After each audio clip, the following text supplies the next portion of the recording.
Hello, I'm Liam Cipher, and this is my multimedia presentation over how the Society of Brave New World, which is my book, connects to the society of the 1920s and 1930s, which is where the time period of my book. Now, the themes of the Brave New World is eugenics, which is seen through genetic modification of people into a job or class. Specific traits would be how a rocket plane engineer's embryonic cycle would have a mechanism that would keep it in rotation to improve their sense of balance.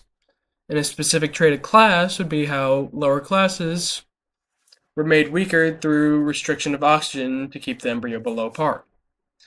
Industry was seen in the Brave New World through ideas of mass production and the assembly line in human reproduction, which allowed the human population to repopulate at an exponentially greater rate with more efficiency. Now, as the story describes, the human factories in which this happened to have around 15 racks that were all extremely long. Some would probably even span thousands and thousands of meters.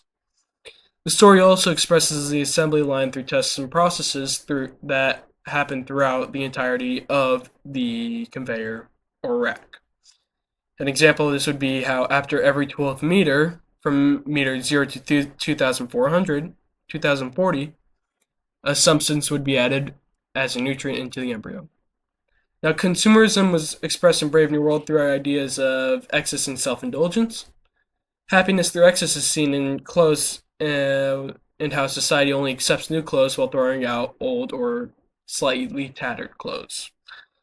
Happiness is also expressed through self indulgence, as is present through the Soma drug, which brings you to a world of bliss and friendliness, or how it's expressed through the literal self indulgence of unattached sexual relationships with other people.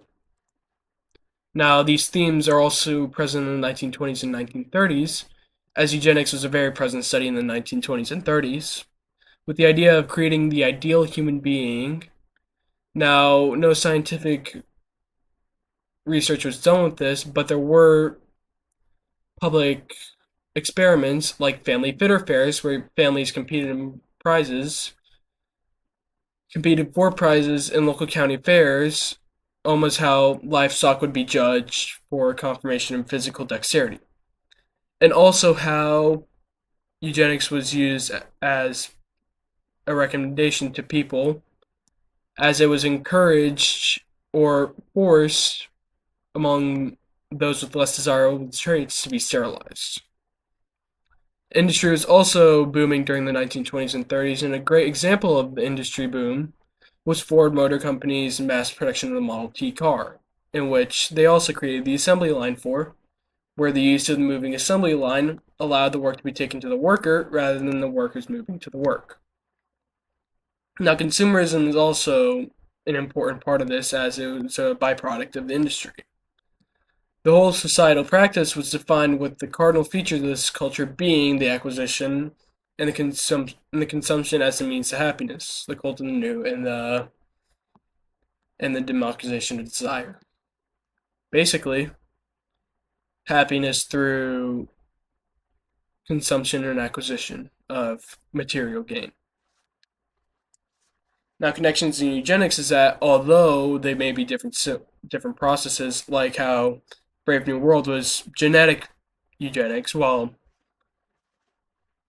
the 1920s and 30s focused on experimental eugenics, where people were used rather than embryos were genetically modified. But the processes both provide ways to force a human product that can be seen as desirable for what the creators wanted. Now, connections in industry would be how Brave New World and and companies like Ford Motor Company both use mass production in the assembly line in their processes in order to get a desirable product with with a high precision rate through the specific nodes and progresses that don't move and stop that don't move or stop within the assembly line.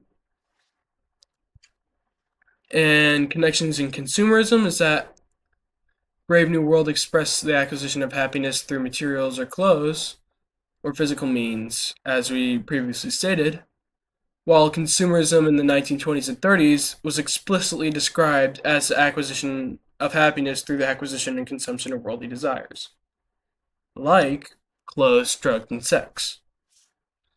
The real world counterpart that is the 1920s and 30s is what shaped and influenced the consumer society and the brave world in this sense, as the brave new world society was only satisfied or happy when they had the acquisition or the consumption of these desired goods and indulgences, just like how the 1920s and 1930s had.